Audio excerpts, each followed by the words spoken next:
Welcome to the Healthy Screen Habits podcast. We are the first generation to parent while balancing screens, life, and family. Each episode features insights, tips, and takeaways to help establish safe, mindful habits while living your family's healthiest digital life. I'm your host, Hillary Wilkinson. Now, whether you're starting your parenting journey with a newborn or looking to connect with your teen on technology, this is the podcast for you. My guest today is an internationally recognized consultant. However, when I say consultant, don't think traditional business model. You see, she started a business called the Screentime Consultant in the greater Seattle, Washington area. And for the past 15 years, she's been the one who schools called and families summoned to help navigate the challenges in our distracted digital age. She is awesome. She's been featured on Good Morning America, The Today Show, and been in many publications. I kind of can't believe I'm talking to her, and I can't be more thrilled to have her here today. Welcome to the Healthy Screen Habits podcast, Emily Cherkin. Thank you. Thank you, Hillary, for having me. I'm so excited to be here. Oh, I'm excited you are here. Okay. Before we get kind of going into the meat of what we're going to talk about, can you, you've been doing this gig for a while. Can you kind of tell me what led you to start the Screentime Consultant business? Yeah, so I'm actually a classroom teacher by training. So I spent 12 years teaching middle school. 7th grade was my jam. I loved 7th graders. And what I started to notice when I first started teaching, none of my students had smartphones, of course. Like 1 or 2 kids had a flip phone. And then within the decade I stayed at one school, I saw a huge shift in, no smartphone to, by the time I left 10 years later, 98% of the kids had smartphones. And over that decade, what I started to realize was the early social media stuff was coming in. And it was like Facebook when kids were on Facebook. Remember that? Not anymore. Right. Now it's for moms and grandmas. And they would come in and they talk about all these things that they'd seen on the social media. And they would talk about parties they'd been left out, and stuff got mean. I mean, kids were creating like, I hate so-and-so pages. And I realized this is really affecting their emotional well-being, their relationships to each other, and it's completely derailing any lesson planning I have because they're so fixated on what's happening out in this cyber world. And right. So I realized I had to start talking about it. So I started asking them, and I wanted to know what's going on and how are you navigating this? And it seems like it's taking a lot of your energy and attention. And we had some really great conversations. And for a while, I sort of was on the you need to monitor that. You don't want to be on it too long, and it's not so good for you, and all of this. And then they started telling me stories about their parents, and they were like, well, my dad texts and drives all the time, or my mom is constantly looking at her phone or playing a game. And it's not just us. And that's when I realized, okay, this is not a kid challenge. This is a parent challenge. Right. And I need to be able to help parents. And so as I pivoted out of classroom teaching, I've been doing some parent education nights at the school, but I realized there's a market, there's an audience who needs help here because we don't know. This is totally different from anything in our childhood and even our young adulthood. And so that was sort of the impetus to start the consulting business, was to say, I can offer this support and advice to schools and to parents. So I'm going to do that. Right. And one of the focuses of your business that I really identify with, and us at Healthy Screen Habits identify with, is this difference between being tech intentional versus anti-tech. Yes. And can you kind of talk about what's the difference between that for people who are feeling like, I'm scared to let my kid have a phone, therefore I'm going to put everything in a box. But we don't recommend that. And can you talk about that? Yes, for sure. I always open my talks by saying, my philosophy is that I am not anti-technology, I am tech intentional. And what I mean by that is there's a time and a place for the tool. And that technology and all of the things that come with it is multifaceted. I like to say too, it's like a Swiss Army knife, not a switchblade, right? Like it's got all of these different things we can do with it. That And is a so, great visual. yes, right? And so if we treat it like a switchblade and we just say knives aren't for children, then we're not, first of all, equipping them with any skills for when they do come across it, because they will.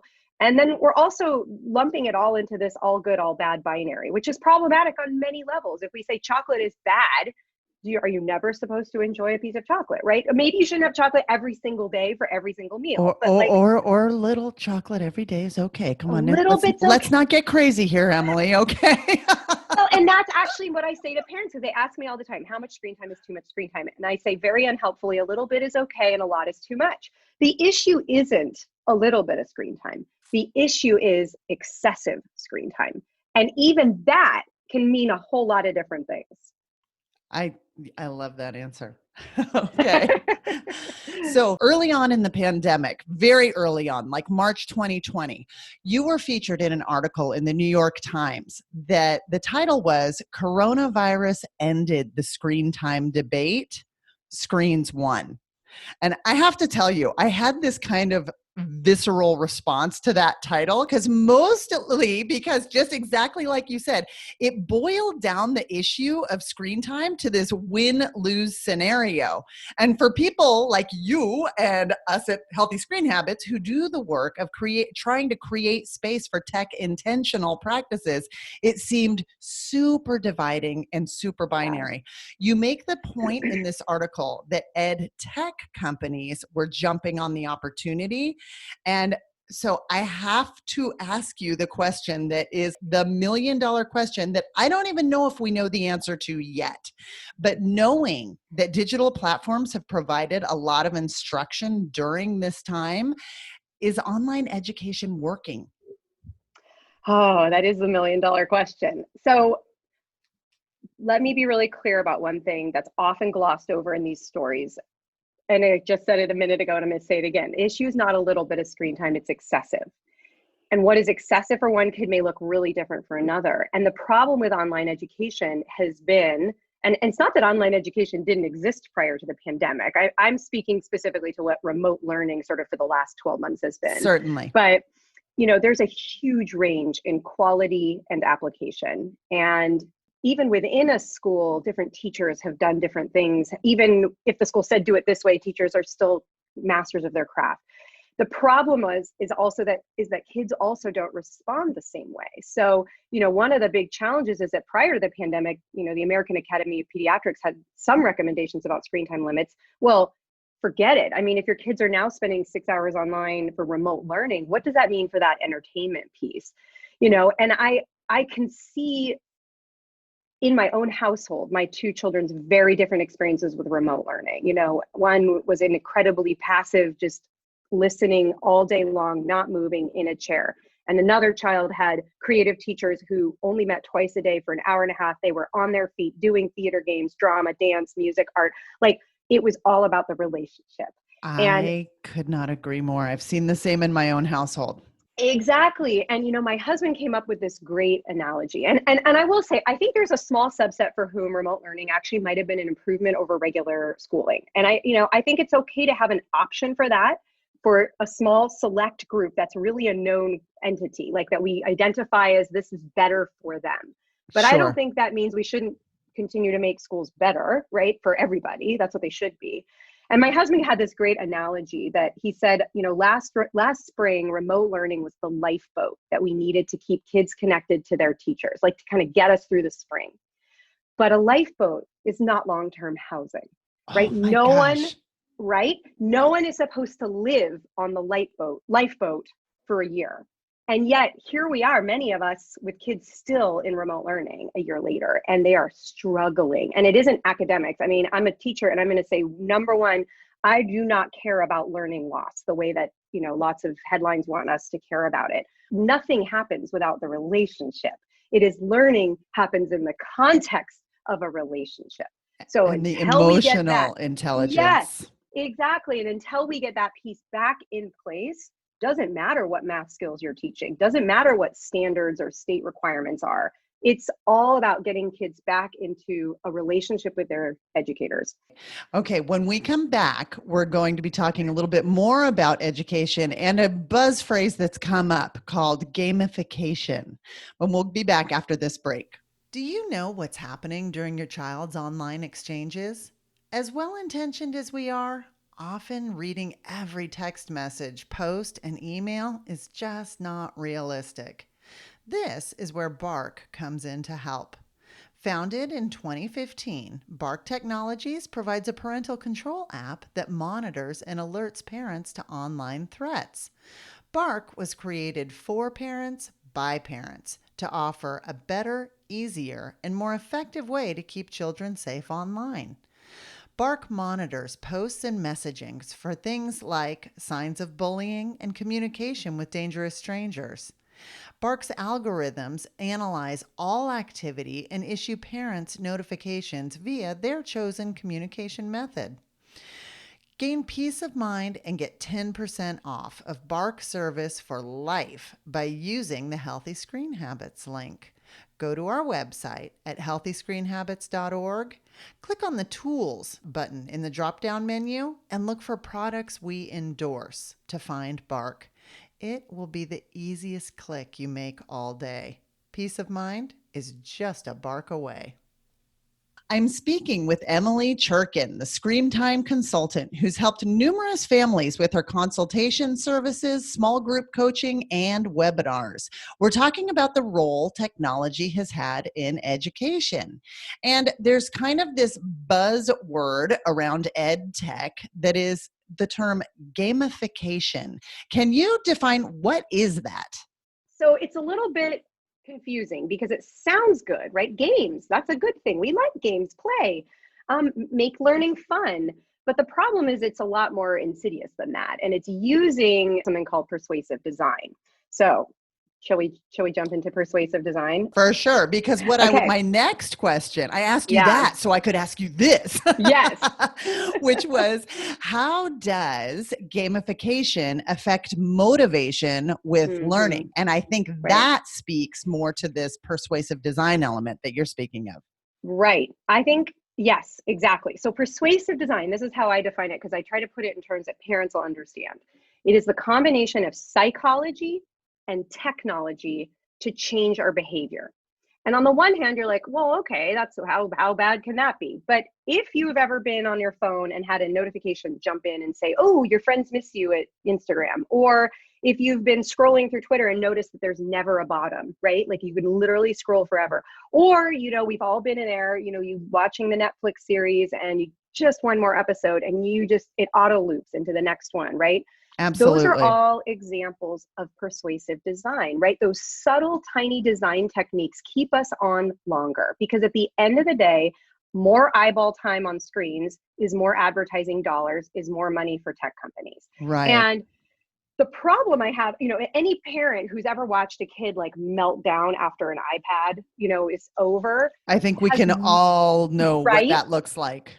Exactly. So we've all witnessed the power of persuasive design because these apps and games are designed to hook and hold our attention and impact the same neural pathways in our brain that are triggered by other addictive behaviors. So our kids are sitting there playing on the iPad and their dopamine is just flowing. They feel good. This is fun. They get rewards and prizes and tokens and woohoo, look at me go. And then mom or dad comes in and pulls it away. You have interrupted that feel-good hormonal flow and they fly off the handle.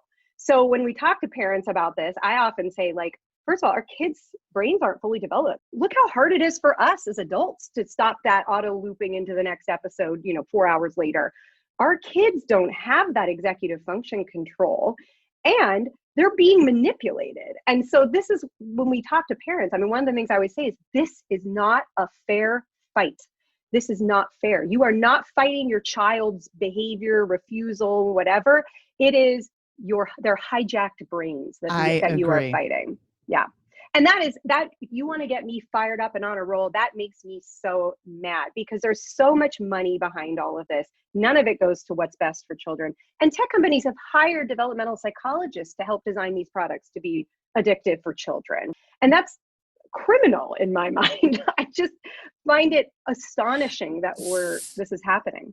Right. So, but let me ask, when using persuasive design Yeah. in thinking about Yeah. educational tech, I would feel like parents would say, well, isn't this a good thing? Like, I Yeah. mean, they're keeping my kid hooked on learning, you know? Can you speak to Yeah. why persuasive design doesn't necessarily translate to higher level thinking?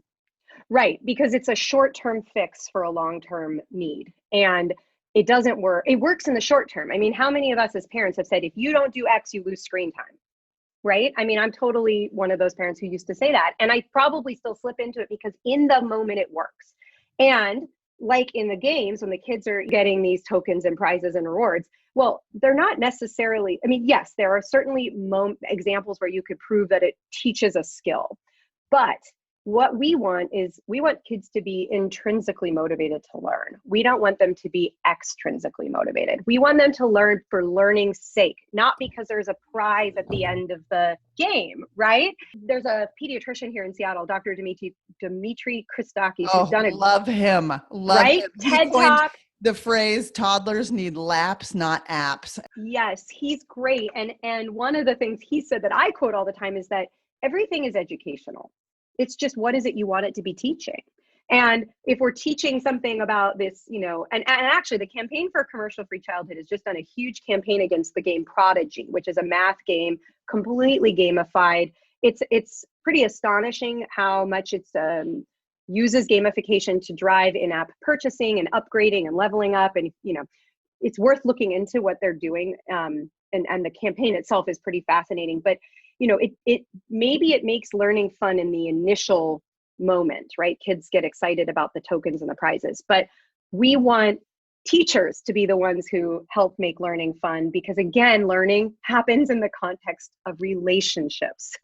So Right. your iPad is only going to entertain you in a very one note, way for hours, but at what expense, Right. right? That's And any motivational research absolutely agrees with you yeah. in that token systems are good for short-term Yes. corrections. They do Yes. not have sustainable change. Or Exactly. what happens is you have to keep upping the token, which is what Right. the computer easily does. But Yes. it doesn't. There's also, I've read a lot about, when you're in this heightened state of hyper arousal, Yeah. hyper in, attentional focus with that Yeah. dopamine flow, you're not able to organically transfer to long-term memory. So Yes. it's Yes. that alone for Yeah. me is a big stopping point on Yeah. gamification. Now, Right. can computer games be used within education to maybe solidify an existing? Sure. And I always say too, I always say skills before screens, because there are certain skills that have to be in place. And the problem I see is schools and tech companies and well-meaning parents who drive more tech, younger, because they think that's better. But really and Dr. Doug Gentile talks about this idea of displacement, that if you are spending more time on screens, you're spending less time doing other important skill building activities. And for me in particular, it's those executive function skills, right? Like planning, prioritizing, organization, emotion regulation, cognitive flexibility. Those are the skills that matter. And again, I've mentioned my husband works at a startup in the tech industry. We talk about this all the time. And he will even say when he goes and hires a developer or a coder, he does not care so much about their tech skills. Yes, they have to know how to do basic stuff, but guess when they learned it? Not in elementary school. They learned it in college. But more than that, he says, they have to be able to look me in the eye. They have to be able to problem solve with a colleague. They have to be able to collaborate and communicate and, plan a project from start to finish. Those are executive function skills. Those are not tech skills, right? Right. So that's important, in my opinion, that, we don't want to ignore the importance of that. But there are things like, you can't do graphic design on a piece of, well, okay, yes, you can do it on a piece of paper, but there are certain tech-based tools that can enhance, like, look what we're being able to do right now, doing a podcast across the country, right? That's wonderful. That's a great use of tech. But those things, it's like everyschool.org. So they have something called the Ed Tech Triangle. And it's like a food pyramid, and they break it down into, here are the different levels and the different types of tech and how much you should have. Like, it's the visual parents. I mean, it's designed for schools, but actually I recommend it for parents too, because it maps it out. There's so much tech for tech's sake and so much that's just mindless, like, we've talked about the gamification and all of that. But the top part is the stuff that's really high quality. And also you don't do that often, right? Right. Just like the food pyramid, or at least whatever the original food pyramid was. I know it's changed. So. Yeah, exactly. It gets changed depending on who gets their hands on it. Exactly. So that's super interesting to me, going back to the skills that actually end up being the hireable traits, even within the technology community, end up being human skills. It's not digital manipulation. No. And so it's very, you are so interesting in that you kind of get this peek behind the curtain from the side. Yes, for sure. No, and I mean, poor guy, we talk about it all the time, but I'm usually, telling him a lot more than he's telling me, right? I have strong opinions about this, but and again, I get a lot of parents who say, well, my kids need tech now. It's the future. It's 21st century skills. No, it's not. I mean, I always joke, in second grade, I learned how to play the Oregon Trail. That has not served me well in my future careers, except to know the vocabulary words grueling and meager. That's what I remember. And maybe dysentery. And dysentery. I know what dysentery is.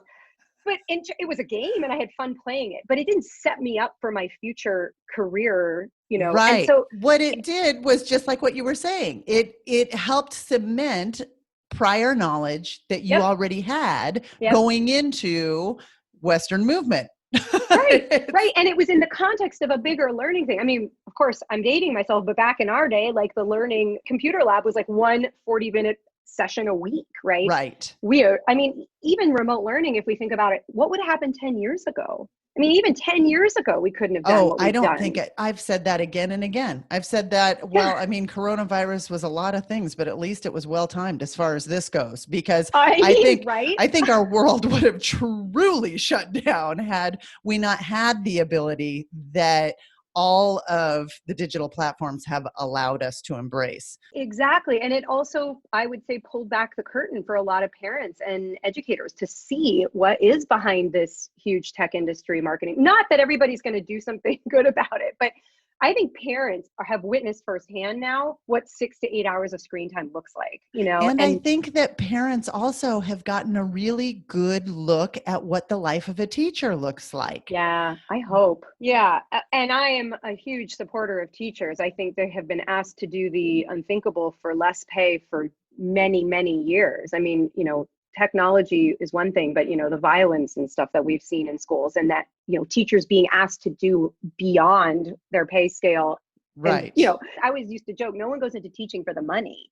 But you know what? That's wrong. It's not that we should go into it for the money, but we should fund and support teachers in schools, right? Like that is a problem, and it needs to be addressed. And I hope this did pull back the curtain again, both for us to appreciate teaching more. Mm-hmm. Yes. And provide more options for different subsets, like you said, that may benefit from this type of learning that wouldn't have had the experience of having it otherwise. So, I mean, the big takeaway is actually that differentiation, which was a buzzword in education, right? Which means meeting each student at their level with their needs, and you take one subject and you apply it in different ways to each student.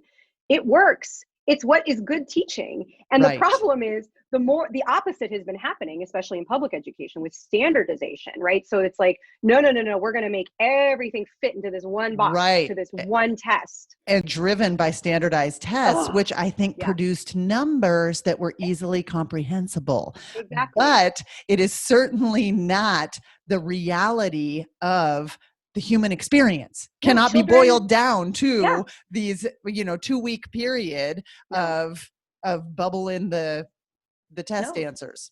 Children are not robots, right? We're not going to get a uniform response when we test them. And we can test, I mean, again, even my own microcosm in my household, like my 2 children have a very different experience with testing. They're differently intelligent, but like their ability to perform on a test is just a skill, right? And so it doesn't actually tell you anything about what kind of a learner they are, what kind of a person they're going to be. So, okay. When we come back, we're going to talk about a healthy screen habit that you could put into place in your own home.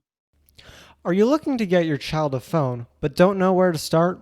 With after-school practices, meetings, and hangouts, do you want to have the ease of texting, but not the worries that come with access to internet? Good news! Healthy Screen Habits has done the legwork for you. We can take away the guesswork of what's best. Our answer is Gab Wireless. Gab Wireless created the phone that parents have all been asking for. It can text, but it does not receive or send pictures. It provides your child with social connections, but does not have social media and games. It looks like a smartphone with a touchscreen, has talk, text, calculator, calendar, FM radio, and alarm functions, but no internet. Setup is super easy. Plug it in and start charging. Activation is free, shipping is free, and the best news is Gab Wireless phones start at under $100. I've paid more for some cases for other smartphones. Fun fact, the average teen Gab Wireless user spends 80% less time on their phone than the average teen. That's time that can be spent mastering a musical instrument, developing life skills, and learning to communicate face-to-face with empathy and connection. Or maybe it's just time to finish chores and take out the trash. At any rate, it's 80% less time that you will be telling your kids to put their phone down. You're welcome. Smartphones aren't bad, they just come at a bad time for kids. Give your child the tool of Gab Wireless to discover and learn the responsibilities of phone ownership without the fears or worries attached to untrained smartphone use. Gab is a phone that's smart for kids. Now, even more good news, you can get $10 off your order of a Gab Wireless phone by using the promo code HSHabits. That's HS Habits, like Healthy Screen Habits, but shorter.